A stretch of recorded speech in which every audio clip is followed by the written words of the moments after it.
All right. Well, this is Brandon Helwig. I'm the publisher of UCFsports.com. And today I'm honored to be joined by Russ Heltman, publisher of All Bearcats on the SI Network, to preview this Saturday's game in Cincinnati between the UCF Knights and Cincinnati Bearcats. Welcome, Russ. Great to be with you, Brandon. It's going to be hopefully a fun game. Somebody's going to break a losing streak this weekend. Yeah. 0-11 combined going in. Something's got to give. Yeah, something. Yeah, you're right. Something's got to give this week. I don't think UCF fans necessarily expected to be in this position going into the month of November and not even having one Big 12 victory under their belt. Cincinnati's obviously in the same boat. So, well, it's kind of before we kind of get into this Big 12 stretch for both teams, just kind of set the stage for this season. Luke Fickell obviously was at Cincinnati for 6 years. Led the Bearcats to New Year's Six in 2020, college football playoff berth in 2021. He moves on to Wisconsin during the offseason. And Cincinnati goes and gets Scott Satterfield from, across state lines at Louisville, comes on over across the Ohio River to UC. So just kind of what was the vibe amongst, the Cincinnati community with that coaching change? Obviously, people maybe thought Fickell would have at least kind of, directed the ship right into the first season in the Big 12, but just kind of what was the reaction to that move and kind of what were the expectations going into this season with Satterfield? Honestly, Brandon, the completely brutally honest reaction was people were not that thrilled about this hiring of Scott Satterfield. I would say tepid to upset about the hiring, to say the least. I think it obviously also mixes in what you just brought up, the fact that Luke Fickell kind of leaves them hanging out high and dry going into a new conference in a NIL landscape that you can get your guys plucked away in the transfer portal ad nauseum, and 10 out of the 11 starters leave in some form or fashion for this team going into 2023. And when you look at Scott Satterfield, he's unfortunately, I think, missed the boat on the most important big decision he's had so far, and that's the quarterback he chose in the transfer portal. Now, to cut him some slack, I would say that there were limited options in terms of the top tier guys in the portal that he could go after, the timing of which he was hired, just all that stuff kind of led them to where they are now with quarterback questions at the top of the program. Emory Jones has just not been good enough as a passer. Efficiency wise, he's been one of the bottom 25 quarterbacks in the country. And he beat out a player in spring ball and Ben Bryant, who is even worse than Emory Jones over at Northwestern. So it was a really bad quarterback room for this program going into this season. And that has largely hamstrung a lot of what they've wanted to do on offense, because other than that, the rushing attack that Scott Satterfield's patented in the wide zone scheme has been fantastic. They're top 20 nationally in almost every statistic. When you talk about running the football, I would say probably outside of rushing touchdowns, they're one of the most efficient groups in that respect. They did a good job, I think, getting an offensive line that can run the football, getting an offensive line that can decently pass block, but the receivers, I think, I've also disappointed. They are not getting open enough on the offensive side of the ball. And Emory Jones just hasn't been good enough. I mean, he's now been benched 4 times in the past 2 seasons, twice at Arizona State, twice here at UC.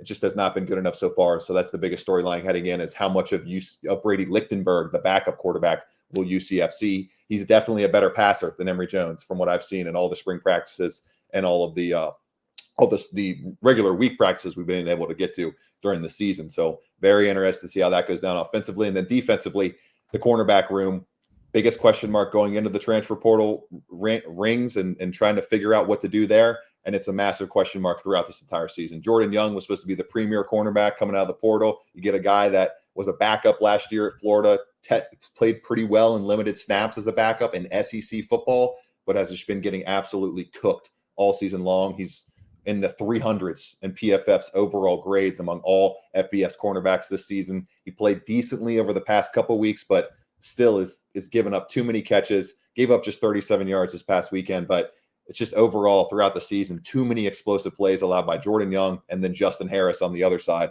who had to take over for Sammy Anderson Jr. after he got an early season injury that knocked him out of the lineup.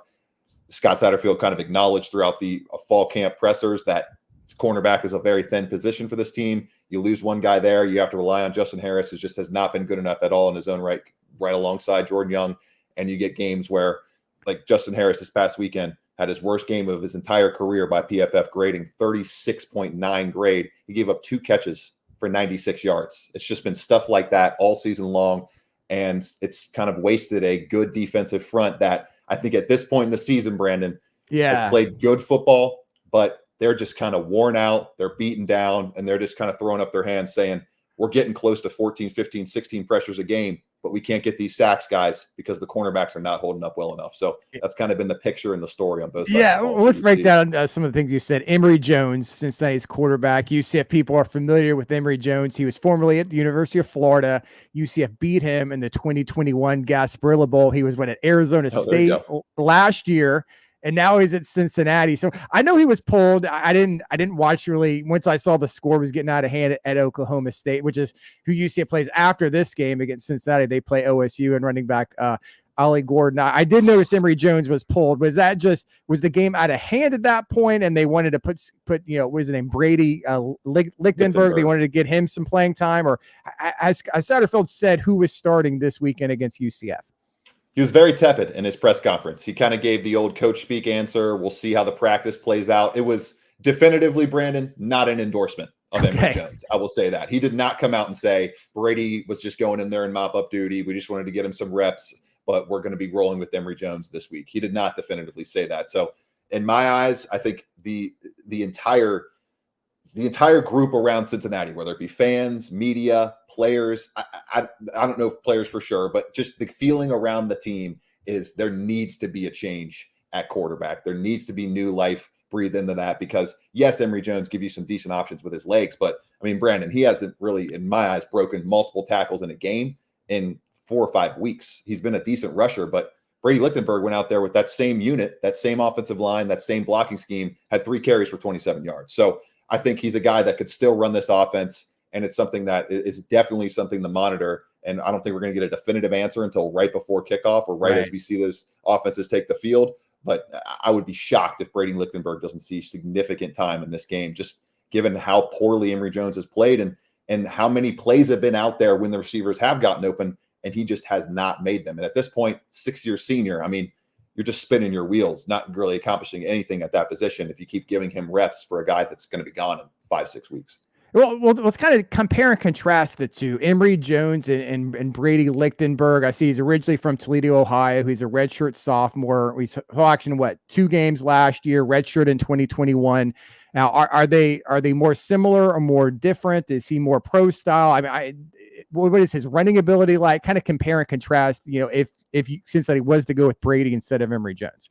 Definitely more pro style. I think we'll see a lot less runs on those RPO actions out of the quarterback position if Brady Lichtenberg is in this game, but I could still see him carrying the ball 8 to 10 times and keeping you honest with his feet. He's got a pretty fast agility aspect to him. He's pretty strong out there. He's big, he's tall. Like, he's added a lot of weight. He's really progressed well, I think, from being that smaller kind of build coming out of St. John's up in Toledo to has really good zip on the football now. I think he's earned enough with his work ethic and the way he's put in the work over the past few summers to get this kind of opportunity, given the scenario that the program is at and the fact that Brady Drogosh, the 4-star freshman that's the 3rd-string quarterback and was their headlining recruit last year amidst all the players that ended up leaving due to Luke Fickell's exit, he's just, it feels like still not quite ready to take on a full breadth of the playbook and the pressure that comes with being a Power 5 starter. So you see what you got in Brady Lichtenberg, and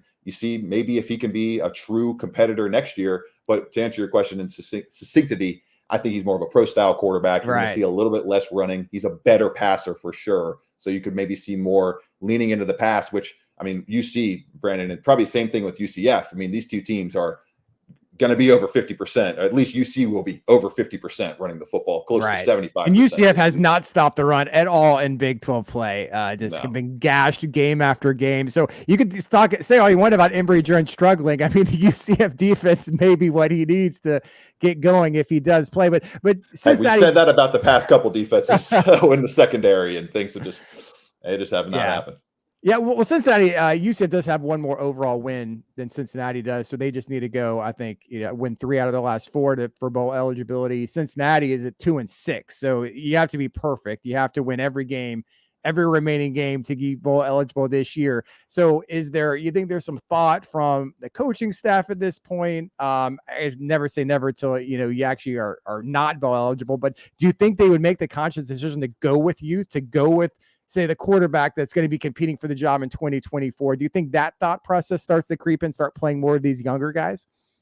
Yeah, definitely. Like we'll see Barry Jackson out there, the top wide receiver in my eyes, true freshman in the spring ball period. He was their best receiver. Now that's not saying much. They didn't have two or three of these guys from the portal that they have been playing most of the year, including Xavier Henderson out there in the spring period. But Barry Jackson was electric in the spring. I would expect to see him this weekend and sprinkled throughout the rest of the year as they try to maintain his red shirt. But at the end of the day, I'm actually kind of questioning why red shirts matter that much outside of the quarterback position anymore. Quarterback, I can see it. You want to keep a guy able to learn his freshman year, i.e. Brady Drogosh, get into the system. You know, there's just so much you got to learn, so much you got to acclimate to as a freshman, and then you go from there. But like, I just don't see with these athletic positions, these skill positions, why you got to redshirt a guy if you think he can be a talented go-to impact player right away. So I think in today's day and age, that's something you got to think about. 3% chance UC has right now of making a bowl game and winning out. Like that's just that's what ESPN's Football Power Index gives them. So it needs to be rebuild mode because yes, the buyout is very large for Scott Satterfield and he should be here for the next 3 years. Right. But I don't think many Bearcats fans expected to go 6 straight losses and favored to lose a 7th in a row and set the longest losing streak since 1998, which is what they're looking at right now. If they don't end up winning a game the rest of the year, they will set the longest losing streak since prior to 1998. So this is just this is historic type of losing that's happening at UC, and it can't continue for, I would say, 3 seasons and expect a 4th to happen. So you got to see what you got in the coffers, right? I mean, and UCF's going through the same thing. I mean, it's kind of a repeat scenario. UCF did not expect to be going through a 5-game losing streak. There was a epic colossal meltdown in the first Big 12 home game against Baylor. Just a lot of things been snake bitten. UCF had their starting quarterback, John Rice Plumlee, was out for a few games. But what were the expectations? Obviously, when Fickle leaves and Satterfield comes in and you talk about, transfer portal and guys leaving, I mean, what did Cincinnati fans expect out of this season? I think, maybe UCF fans in some respects, maybe me personally, I was maybe, not, I want to say dismissive, but I think I thought UCF would compete better than they had. I think it's kind of been a rude awakening for all of these new Big 12 schools. So were Cincinnati fans still thinking bowl game at a minimum this year? Like going into it, if I would have been talking to you in August, where would you have projected Cincinnati to end up? I think the high end expectation was 6-7 wins in my eyes. The middle expectation from fans was 4 to 5, hopefully 5 wins, and you don't get blown out. You don't get embarrassed ever. You don't have a 45-13 road destruction where the team looks like they've ultimately just given up in the second half. You don't have anything like that. And then on the low end is kind of what they're facing, and that's what they're headed towards, which is 2 to 3 wins, 3 to 4 wins, and true question marks surrounding how much talent you really need to amass over the next 6 to 8 months to get this thing turned around towards bowl eligibility once again, which they've been bowl eligible for almost a decade plus in a row now. So it's getting to the point where you're starting having those worst loss since 2017, worst loss since 2018. Like it harkens back to that first early days of Luke Fickell, but it only took Luke Fickell one transition year to really get this thing turned around. And unfortunately, in today's college sports, well, fortunately and unfortunately, fans, and especially Power 5 fans of these conferences, they expect to have things turned around quickly, and they'll give you grace for a few months, maybe 1 year, but people want to see stuff turned around, especially when the $100 million day one fund, all this fundraising, all this type of stuff happening around the program. If you're one of those donors, you're expecting to see results. Yeah, well, obviously we've talked a lot about the quarterback position. I know you ran down a lot of things on both sides of the ball when we first started talking, but just looking offensively, who are some of the other players to watch other than quarterback, running back wise, receiver wise? How good is the offensive line? Just kind of tell me a little bit about the Cincinnati offense.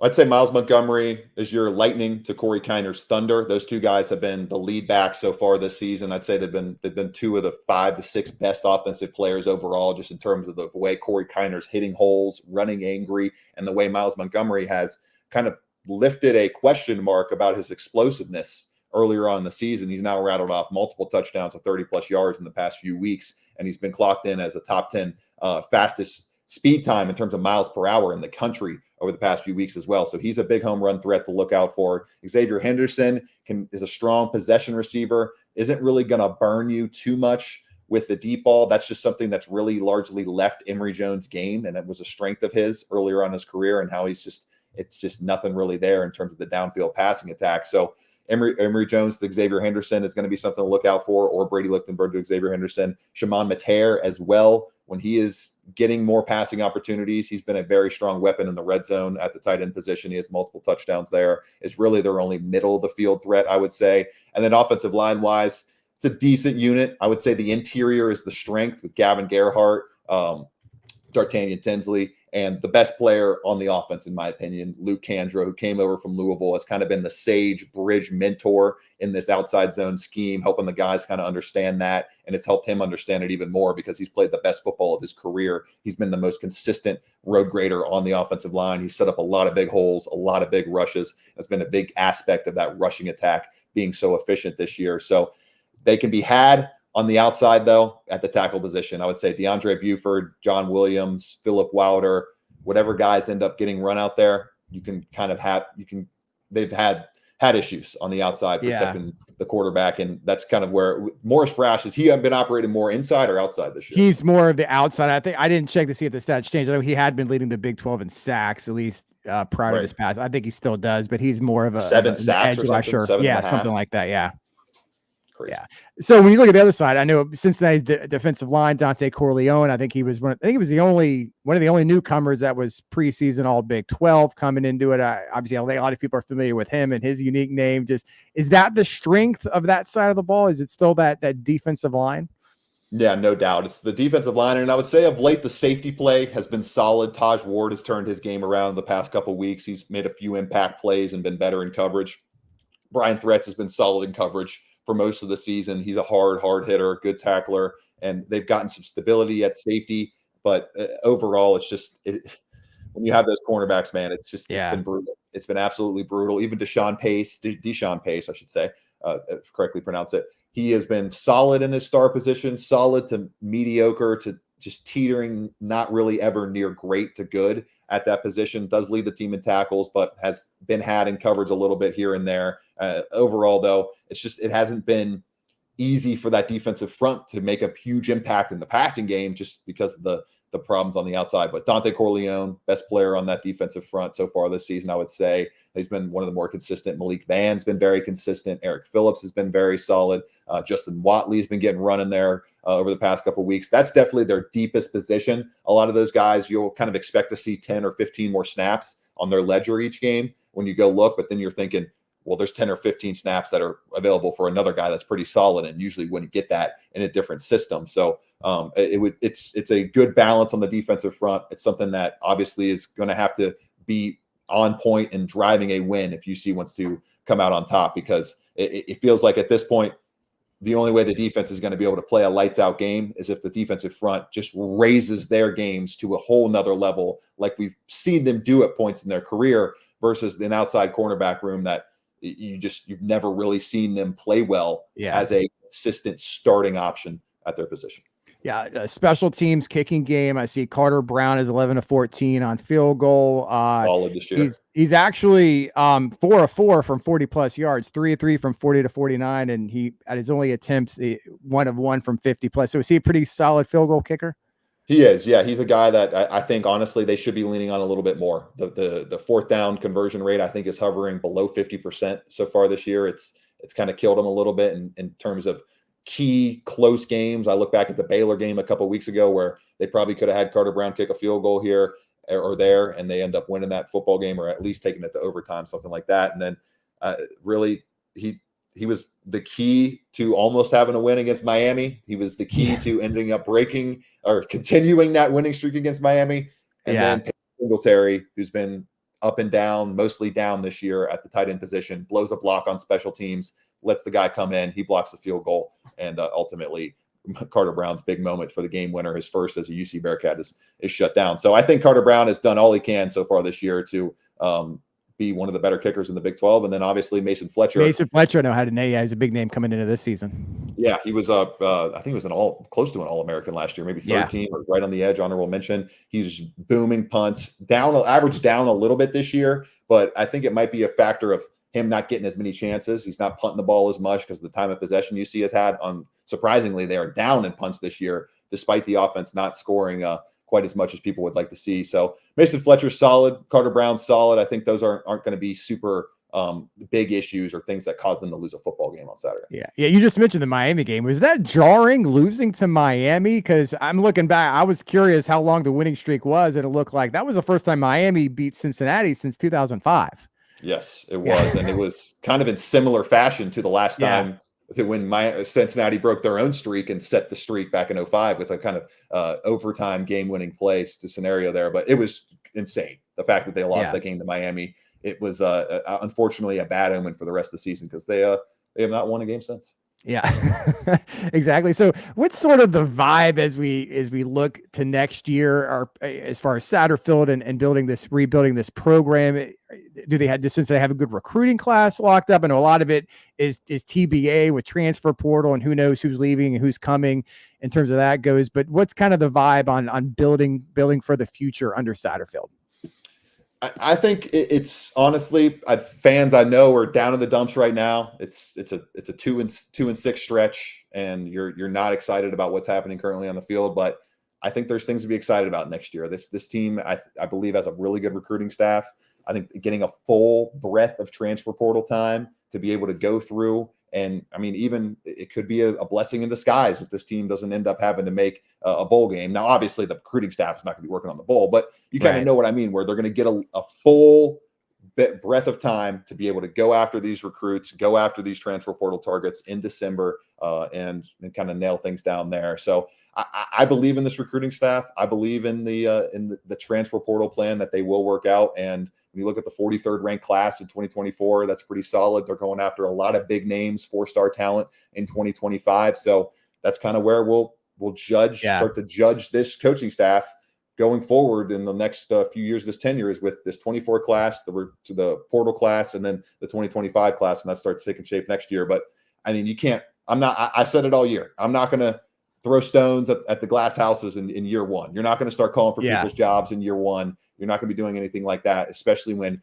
you're transitioning a staff, a roster, and a program all at all three levels in terms of going to a new conference, having to switch coaching staffs, and going through the transfer portal and end of an era, honestly, with the two kind of bastion classes of the 2021 playoff team exiting over the past couple seasons. So I think there's things to be excited about for the Bearcats, but just kind of has to all play out on the field. We'll see how they execute. Yeah, like, are you seeing, like, are doors opening now that Cincinnati's in the Big 12 recruiting wise, and maybe portal wise, that maybe weren't there a couple of years ago? Are you seeing that? Are you seeing more recruiting victories where maybe you're head to head against maybe more Big 10 type teams than maybe Cincinnati had competed with in the past?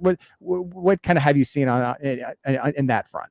Yeah, I would agree with that. And I think just the still focusing on the Ohio talent, but the ability to get into Texas, the ability to get into Georgia, the ability to get into some of these recruiting hotbeds where the state rankings, you might have a guy who's in the 20s and 30s in Georgia, but he could be a top 15, top 20 recruit in Maryland and New York, or all that kind of stuff. So being able to have access to that kind of stuff is getting opened up for this staff. And just overall, I think it's going to be very interesting to see if they can take this offensive scheme, which has worked well. It has worked well. I think they've schemed open good throws that honestly just start not getting hit in timely fashion. And the rushing attack is obviously right where you'd want to be, higher than you'd expect it to be in year one, with a kind of mishmash of transfer talent and leftover talent on the offensive line. So I think those are things to be optimistic about, is that aspect. And then defensively, it's just they don't have the dudes right now, Brandon, to be able to play man covers on the outside and be able to pin their ears back and go after the quarterback with blitzes as much as they want to.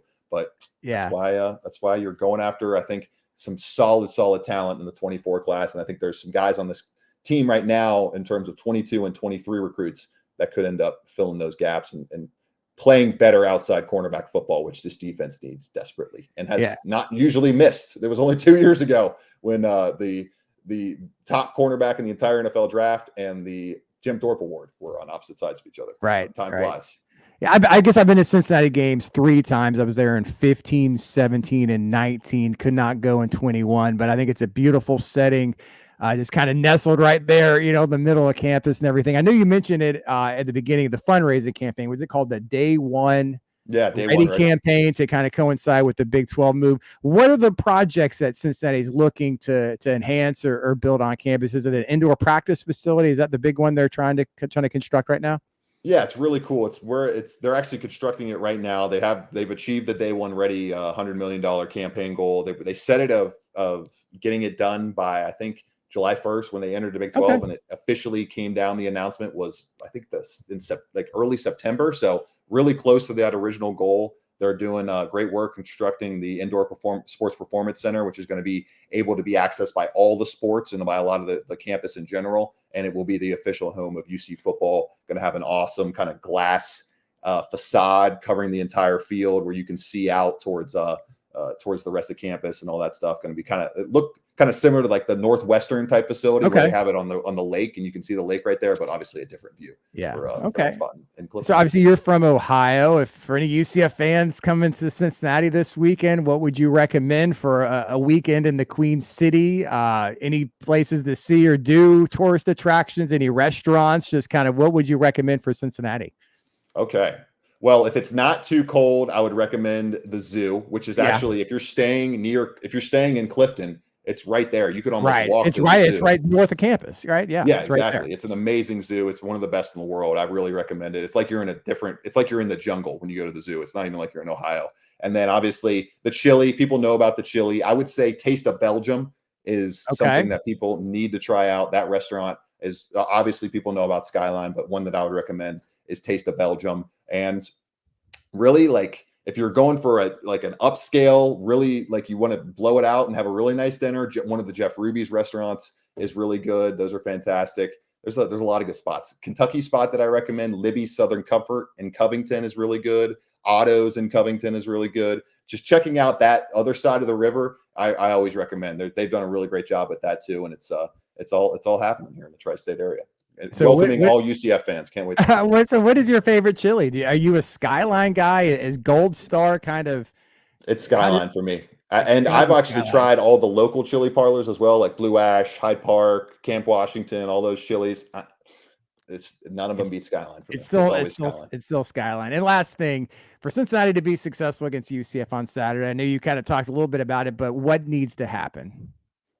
They have to be able to clamp down against the run to an extent, hold UCF below their 227 yards per game on the ground. If you can hold them in the 180s, something like that, and keep them below 6 to 5, if you could keep them the 4 to 3 explosive pass plays and just keep that rushing attack at bay, they're going to be able to control the clock, I think, with their own rushing attack. And can this quarterback, whoever it is, take advantage of the UCF defense? Can this rushing attack create some explosive plays and help out the passing attack against this UCF defense that's one of the worst in the country defending the run? So that's what's going to have to happen. And honestly, the defensive line is going to have to play lights out in my eyes, because I've seen John Reese Plumlee play this year. I've seen Emory Jones play, and for that matter, Brady Lickford play. And I know for a fact that UCF is going to have the quarterback advantage on Saturday, no matter if you're talking about passing, running, calling snaps, whatever. It's John Reese Plumlee is going to be the top guy. I agree with that. I think UCF does have the quarterback advantage. UCF's offense can move the ball. The question is, because UCF's defense stop anybody? Because they haven't been able. They did the best job against Oklahoma, and I think they made the error and not running the ball as much. They were still trying to throw the ball downfield, kind of playing towards the defensive strengths. And as we see against Kansas State, Kansas, West Virginia, if you run the ball on UCF, they haven't proved they can stop it all year. So that'll be the interesting matchup. Well, I appreciate your time, Russ. I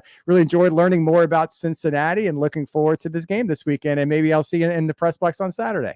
No doubt. I'll definitely run into you, Brandon. We'll meet in person. It'll be a lot of fun, man. Hopefully it's whatever happens, I'm just hoping for a good game. And I'm thinking we're going to get at least a lot of points from this, looking at this matchup. So it shouldn't be a boring 6-3 Big Ten affair like we might see at Wrigley Field between Northwestern and Iowa this weekend. All right. I appreciate it, Russ.